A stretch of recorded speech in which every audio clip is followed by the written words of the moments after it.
اور یہاں افسوسناک خبر شامل کریں گے۔ کراچی کے جناح پوسٹ گریجویٹ میڈیکل سینٹر کے ایگزیکٹو ڈائریکٹر ڈاکٹر شاہد رسول انتقال کر گئے۔ ڈاکٹرز کے مطابق ڈاکٹر شاہد رسول کو آج صبح اچانک دل کا دورہ پڑا تھا۔ مزید ڈیٹیلز جانیں گے ڈان نیوز کے نمائندے سید وسیم سے۔ جی وسیم۔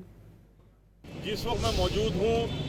جناح اسپتال کے جو ایگزیکٹو ڈائریکٹر ہیں وہ نیشنل میڈیکل سینٹر میں اس وقت ان کو لے کے آیا گیا اور ان کو جو ہے وہ ان کی جو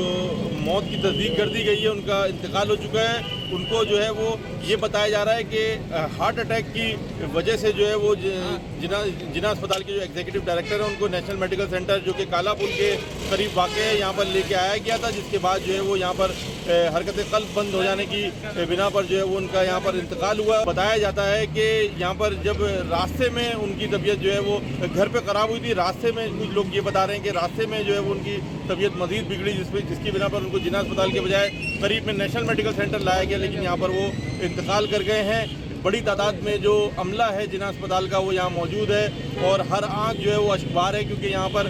جو ملازمین ہیں جناح اسپتال کی جن سے ہماری بات ہوئی، ان کا یہ کہنا ہے کہ ایک شفیق انسان تھے لوگوں کے ساتھ، جو کہ ملازمین ہیں وہاں کے، ان کے ساتھ کافی ان کا ایک گہرا رشتہ تھا، جس کی بنیاد پر ہم نے دیکھا کہ یہاں پر جو جناح اسپتال کے گارڈز ہیں، ملازمین ہیں، پیرامیڈک اسٹاف ہے اور جو دیگر ڈاکٹرز یہاں پر بڑی تعداد میں موجود ہیں اور ہر آنکھ یہاں پر اشکبار نظر آ رہی ہے۔ ملک کے مایہ ناز سرجن تھے ڈاکٹر شاہد رسول، جن کا یہاں پر حرکت قلب بند ہو جانے کی بنا پر جو ہے وہ انتقال ہو گیا ہے۔ جی